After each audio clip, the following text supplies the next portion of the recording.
말씀은 다니엘서 6장 10절 말씀입니다. 구약성경 1243페이지에 있습니다.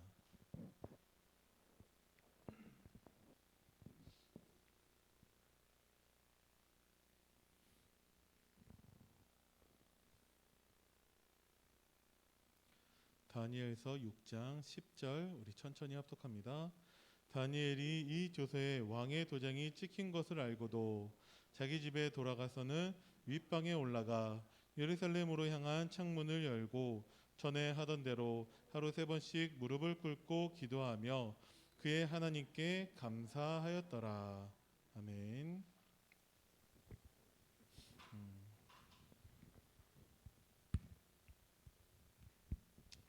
우리가 신앙생활 하면서 또한 성경을 보며 이제 이스라엘 백성들의 모습을 통해서 우리가 확인할 수 있는데, 신앙생활에 성공하는 사람들이 있고 신앙생활에 실패하는 사람들의 모습이 있습니다.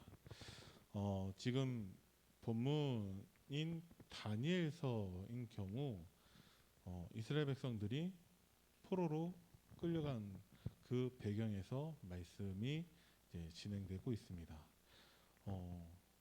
노예되고 포로로 끌려가고 속국이 되어지고 한 그 모습만 본다면 신앙생활에 실패해서 그렇다라고 우리가 단정 지을 수도 있습니다. 왜 노예되고 포로로 끌려가고 속국이 되었냐? 하나님의 언약을 놓쳤기 때문에, 하나님의 복음을 놓쳤기 때문에 그렇습니다. 그래서 우상 숭배를 한 결과 신앙생활에 실패했죠. 그래서 노예가 되거나 포로로 끌려가거나 속국이 되었습니다. 그런데 하나님은 다니엘서를 통해서 포로로 끌려간 이스라엘 백성들 가운데에서도 신앙생활을 또 우리에게 보여주고 계십니다. 그러면서 다니엘을 중심으로 해서 몇몇 소수의 사람들이 하나님의 언약 붙잡고 그 실패 가운데에서도 영적 전쟁을 하고 종교 전쟁을 하고 메이슨 전쟁을 한 것을 하나님은 우리에게 말씀해 주고 계십니다. 그러면 크게 둘로 나뉠 수 있을 것 같아요. 이스라엘 대다수 포로로 끌려간 사람들과 다니엘이나 새 청년이나 에스더 등 소수의 사람들을 우리가 구분지어서 볼 수 있습니다. 영적 전쟁은 지금도 우리가 해야 되죠. 신앙생활은 무엇이냐? 영적 전쟁을 하는 것입니다. 어떻게 영적 전쟁을 해야 되냐? 그리스도라는 하나님이 주신 완벽하고 유일한 해답을 가지고 우리는 영적 전쟁을 하는 것입니다. 눈에 보이지도 않는 대상이기 때문에 어떻게 영적 전쟁을 했냐? 그래서 다니엘은 전에 하던 대로 하루 3번씩 무릎을 꿇고 하나님께 기도하며 감사했습니다. 이것이 다니엘의 영적 전쟁이었고, 이것이 다니엘이 뜻을 정해서 했었던 신앙생활이었습니다. 그렇다면 또 포로로 끌려간 다른 사람들은 어떻게 됐을까요? 성경에 기록하지 않아서 우리는 모르지만 아마 다니엘처럼 하나님께 기도하지는 않았을 것 같아요. 왜 그러냐? 내 생각이 있고 하나님의 계획이 있습니다. 이 두 가지가 다른 것을 두고 영적 전쟁에 실패했다, 패배했다라고 합니다. 이 두 가지, 내 생각과 하나님의 계획이 같아지는 것을 보고 영적 전쟁에 승리했다라고 합니다. 그러면 여러분들은 내 생각과 하나님의 계획이 얼마나 같아지고 계십니까? 똑같다라고 할 수는 없을 것 같아요. 그런데 같아질 수 있습니다.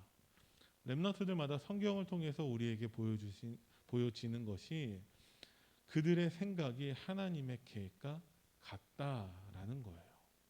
그런데 문제가 뭐냐면, 뭐가 기준이냐?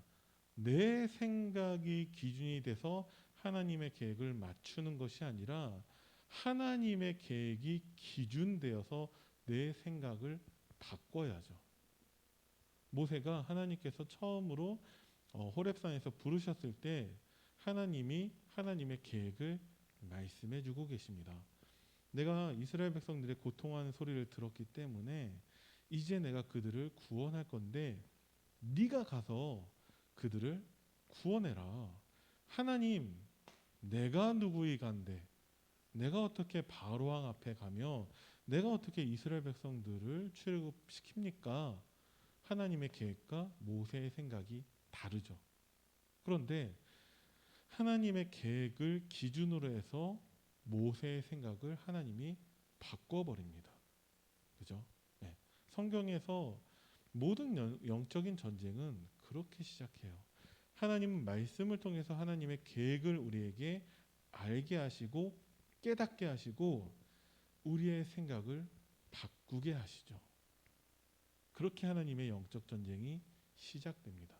문제는 무엇이냐? 우리가 하나님의 계획을 잘 모르죠. 그래서 내 생각대로 할 때가 많이 있습니다. 종교 전쟁은 어떻게 하냐? 똑같은 원리예요. 마찬가지로 성령 시대에 살고 있으면서 성령이 하시는 역사를 잘 모릅니다. 이거 모르기 때문에 성령의 시대도 모르기 때문에 마찬가지로 네피림 시대에 살고 있으면서 이것도 잘 모르게 됩니다. 그래서 네피림 시대라는 얘기가 나오면 나랑 거리를 느껴요. 이게 나랑 무슨 상관인지 잘 모르게 된다라는 거죠. 특히나 더 메이슨 전쟁이라고 했을 때 홀리 메이슨이라는 정체성이 없는 사람들은 프리메이슨, 3단체, 유대인 뭐 이런 얘기 들어도 잘 못 알아듣습니다. 저게 도대체 나랑 무슨 상관이 있는지 알지 못해요. 특히 유광수 목사님께서 3단체에 대한 부분을 많이 말씀하고 계십니다. 근데 여러분들 어떻게 느끼시는지 모르겠는데 잘 와닿지가 않아요. 그죠? 지금 우리나라에 내년 3월 달에 대통령 선거가 있기 때문에 지금 대통령 후보들을 막 뽑고 있죠. 그러면서 막 나오는 얘기들이 50억, 막 몇천억, 막 몇 조 이런 단위의 단어들이 나오고 있어요. 우리와 너무 거리가 멀다라는 거죠. 그죠?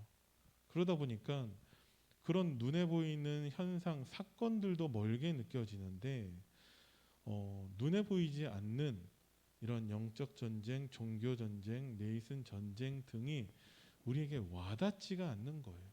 왜 그러냐? 우리는 당장에 지금 먹고 살기도 힘들고 지금 당장에 이렇게 날씨가 추워지면서 지금 감기가 오고 이런 것들이 문제지. 이런 영적인 전쟁이 어떻고 네피림이 어떻고 이런 메이슨 전쟁이 어떻고 이런 것들이 우리에게 쉽게 와닿지가 않게 됩니다. 그 결과 뭐가 문제가 되냐? 우리의 삶의 방향이 우리도 공부 잘하고 부자가 되고 건강하고 성공하고 이런 것들을 향해서 가게 되어져요. 자꾸 하나님과 방향이 맞지 않게 됩니다. 누가 포로로 끌려갔냐? 이스라엘의 왕족들이나 귀족들이나 그 이스라엘에서 떵떵거리면서 잘 살았던 사람들, 부자이고 성공하고 잘 나갔던 사람들이 포로로 끌려갔습니다. 네. 왜 그러냐? 아까 말씀드렸던 것처럼 세상 사람들의 그 기준대로 성공한 것처럼 보이지만 하나님과 방향이 맞지 않기 때문에 신앙생활에 실패했었고 영적 전쟁, 종교 전쟁, 메이슨 전쟁에 실패했습니다. 그 결과 성전 건축이 와닿지가 않는 거예요. 뭐 성전 있는데 뭐 우리가 성전 건축이 우리에게 급하지가 않고 이게 우리에게 1순위가 되지도 않고 이게 하나님의 언약으로 붙잡아지지도 않습니다. 그게 신앙생활의 실패이죠. 모든 포로로 끌려간 이스라엘 백성들이 다 그랬습니다. 그런데 하나님은 소수의 사람을 통해서라도 영적 전쟁에 승리하게 하셨고, 종교 전쟁에서 승리하게 하셨고, 메이슨 전쟁에서 승리하게 하셨습니다. 그래서 하나님 우리에게 말씀하신 것이 나에게 말씀을 정리하는 편집하라고 하나님 말씀하시는 거예요. 무슨 얘기냐? 영적 전쟁을 싸우라는 것입니다. 하나님의 계획, 하나님 말씀으로 하나님의 계획을 깨닫고 내 생각을 바꾸라는 거예요. 우리에게 지금 시급한 것이 성전 건축을 위한 준비, 성전 건축을 위한 기도를 시작하는 것이 하나님 보시기에는 가장 중요하다라고 말씀하셨습니다. 하나님은 우리에게 말씀을 통해서 네피림 가운데 머물러 있지 말고 성령의 역사 그 속으로 들어가라고 말씀하고 계십니다. 그리고 하나님은 프리메이슨 등의 눈에 보이지 않는 그 사탄의 전략, 전 세계를 사로잡고 있는 그것들과의 영적 전쟁을 할 수 있는 홀리 메이슨으로서 우리의 정체성을 확인하라고 말씀하고 계십니다. 그러면 하나님이 현장에 전달하고 후대에 남길 수 있도록 하나님의 설계와 하나님의 디자인을 우리에게 보여주실 거예요. 이 말은 하나님이 나타내실 거라는 것이죠. 다니엘에게 이 응답이 있었습니다. 자, 우리의 신앙생활이 무엇이냐? 창세기 3장에서 시작된 영적 전쟁을 싸우는 것이 우리에게 신앙생활입니다. 어떻게 하면 되냐? 다니엘은 뜻을 정했습니다. 왜 그러냐? 이스라엘이 멸망한 이유, 다니엘이 포로된 이유, 그러면서 중요한 자리에 있는 이유를 알았습니다. 무슨 얘기냐? 말씀이 정리되니까 하나님의 계획을 깨달았다라는 거예요. 그래서 이스라엘이 왜 멸망했는가? 우상 숭배했기 때문에 멸망했죠. 구체적으로 무엇이냐? 영적 전쟁을 싸우지 않은 거예요. 그 말은 하나님의 계획을 깨닫지 못했다라는 것입니다. 하나님은 우리에게 성전 건축이라는 것을 말씀하셨죠. 다니엘이 포로된 이유는 무엇이냐? 복음을 증거할 남은 자라는 거예요. 그래서 여전히 네피림 시대 가운데 빠져 있는 그 전 세계에 하나님은 성령의 그 역사를 나타낼 남은 자로 다니엘을 하나님이 예비하신 것이죠. 이유를 깨달았습니다. 그랬을 때 하나님은 내가 있는 그 현장을 중요한 자리로 하나님이 만드십니다. 그게 문제이고 위기라 할지라도 그곳에 하나님의 계획이 보여지면 당황하지 않아요. 낙심하지 않고 불신앙하지 않습니다. 더 이상 세상의 기준, 눈에 보이는 것들 때문에 흔들리는 것이 아니라 하나님의 계획을 발견하기 때문에 그 중요한 자리에 있어야 되는 이유를 알게 됩니다. 그래서 오늘 본문 말씀에 조서에 왕의 도장이 찍힌 것을 알고도, 이 말은 내가 이제 죽을 수 있다라는 것을 알고도 전에 하던 대로 하루 3번씩 무릎 꿇고 기도하며 하나님께 감사하였더라. 왜 감사하냐? 중요한 자리에 있다는 것을 알았기 때문에 감사했습니다. 그 자리가 죽음의 위기라 할지라도 다니엘은 하나님께 감사했습니다. 어떤 죽음의 위기냐? 다니엘을 시기한 고관들이 다니엘을 잡기 위한 음모를 꾸미죠. 그래서 한 달 동안에 왕에게만 기도하고 왕을 위해서만 제사 드릴 수 있도록 법으로 만들어 버립니다. 근데 왕은 자기를 높인 줄 알고 그냥 그것을 허락을 하죠. 그래서 법으로 만들게 됩니다. 그것을 알고도 다니엘은 전에 하던 대로 기도를 했습니다. 자, 언제든지 사탄은 무엇을 방해하냐? 우리의 예배를 방해합니다. 그래서 신앙생활에 실패하게 만들죠. 우리의 예배를 방해한다는 것은 무엇이냐? 영적 전쟁에서 패배하게 만드는 것입니다. 우리의 예배를 방해해서 종교 전쟁에 실패하게 만듭니다. 더 나아가 메이슨 전쟁이 뭔지도 모르게 만들게 된다는 것이죠. 메이슨이라는 단어는 석공이라는 단어로 시작을 하는데 그 이스라엘의 석공들에게서부터 시작되어져서 이 프리메이슨이 만들어지고 이들이 전 세계의 경제를 장악하고 이제 정치 세력과 또 이제 결탁하게 되어지고 세상의 모든 것들을 다 장악하기 시작했다라고 우리는 알고 있잖아요. 그래서 미국의 그 주류 사회를 그 형성하는 많은 사람들이 유대인들이고 전 세계 최고의 그룹들을 장악하고 있는 사람들이 유대인들이고 뉴욕시의 미국에서 최고 도시 뉴욕시의 모든 그런 변호사들이나 이런 행정 모든 것들을 장악하고 있는 사람들이 유대인들입니다. 그 메이슨들이 전 세계 모든 것들을 눈에 보이지 않게 다 장악하고 있죠. 그래서 미국의 대통령이 되려면 저 프리메이슨의 허락을 받아야만 미국의 대통령이 될 수도 있습니다. 그런데 왜 다니엘은 전에 하던 대로 하나님께 기도했냐? 하나님의 계획을 알고 있었어요. 이유를 알고 있었죠. 그래서 기도할 내용을 알고 있었습니다. 그래서 다니엘은 죽음의 위기 앞에서도 지속할 수 있었습니다. 자, 그러면 우리는 이유를 알고 있냐? 어떤 이유냐? 우리가 말씀을 정리해야 되는 이유를 알고 있습니까? 그러면 말씀을 정리하면 되죠. 하루 3번씩 무릎 꿇고 기도할 이유가 있습니까? 그러면 그렇게 실천하면 되죠.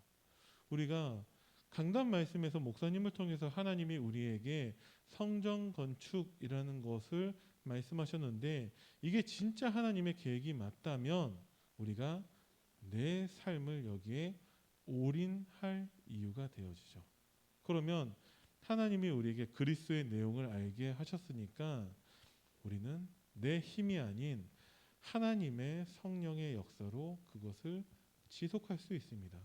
우리가 전에 하던 대로 기도했던 다니엘을 주목하면 안 되고 다니엘이 왜 전에 하던 대로 기도했는지 그 이유와 그 기도의 내용과 그것을 지속할 수 있었던 비밀에 우리는 주목해야 됩니다. 그것이 말씀을 정리하는 것이죠.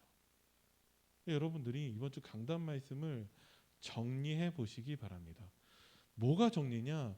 하나님의 계획을 발견하는 것이 정리예요. 내가 이번 주 강단 말씀을 정리 다 했는데 아직까지도 하나님의 계획이 뭔지 모르겠다라면은 다시 처음부터 시작해야 됩니다. 왜냐하면 목적이 정리예요. 하나님 계획을 발견하는 거예요. 그러면 우리가 지속할 수 있습니다. 사자굴에 들어가도 전혀 당황하지 않아요. 왜? 하나님이 보호하심을 알기 때문에 그렇습니다. 우리가 진짜 하나님의 언약 붙잡고 진짜 하나님의 계획을 발견하고 한다면 사탄이 계속해서 우리를 방해할 거예요. 신앙생활에 실패하도록 만들고 영적 전쟁에 실패하게 만들고 계속 방해할 거예요. 예배를 방해하고 기도를 방해하고 교회에서 자꾸 분란 일으키게 만들고 자꾸 실패하게 만들 것입니다. 그런데 하나님은 우리를 보호하시는 것이죠. 다니엘은 미래를 미리 누렸습니다. 깨달은 날부터 응답이 시작됩니다. 깨달은 날부터 우리에게도 성전 건축의 응답이 시작될 것입니다. 무엇을 깨달아야 되냐? 하나님의 계획을 깨달아야죠. 어떻게 깨닫냐? 그래서 우리는 말씀을 정리해야 됩니다. 그죠? 악한 영이 아무리 방해한다 할지라도 어떠한 악한 영보다 하나님이 더 크세요. 그래서 어떠한 방해가 있다 할지라도 우리가 알게 되어지죠. 아, 악한 영이 방해하고 있구나. 내가 깨달은 게 맞구나. 그러면서 우리는 또 뜻을 정하게 되어지죠. 나는 이제 정말 하나님만 의지하고 하나님만 믿겠다. 그게 될 수 있겠죠. 그리고 하나님이 미가엘 천사장을 통해서 또 하나님이 성령의 역사로 하나님이 주시는 말씀으로 우리를 보호하시고 우리를 도우십니다. 그래서 우리는 시스템을 구축하면 됩니다. 어떤 시스템이냐? 여러분들 말씀 정리해야 된다고 계속 반복해서 말씀드리고 있죠. 자, 이유를 발견하는 것입니다. 왜 우리는 하루 3번씩 무릎 꿇고 기도해야 됩니까? 그게 우리의 신앙생활이에요.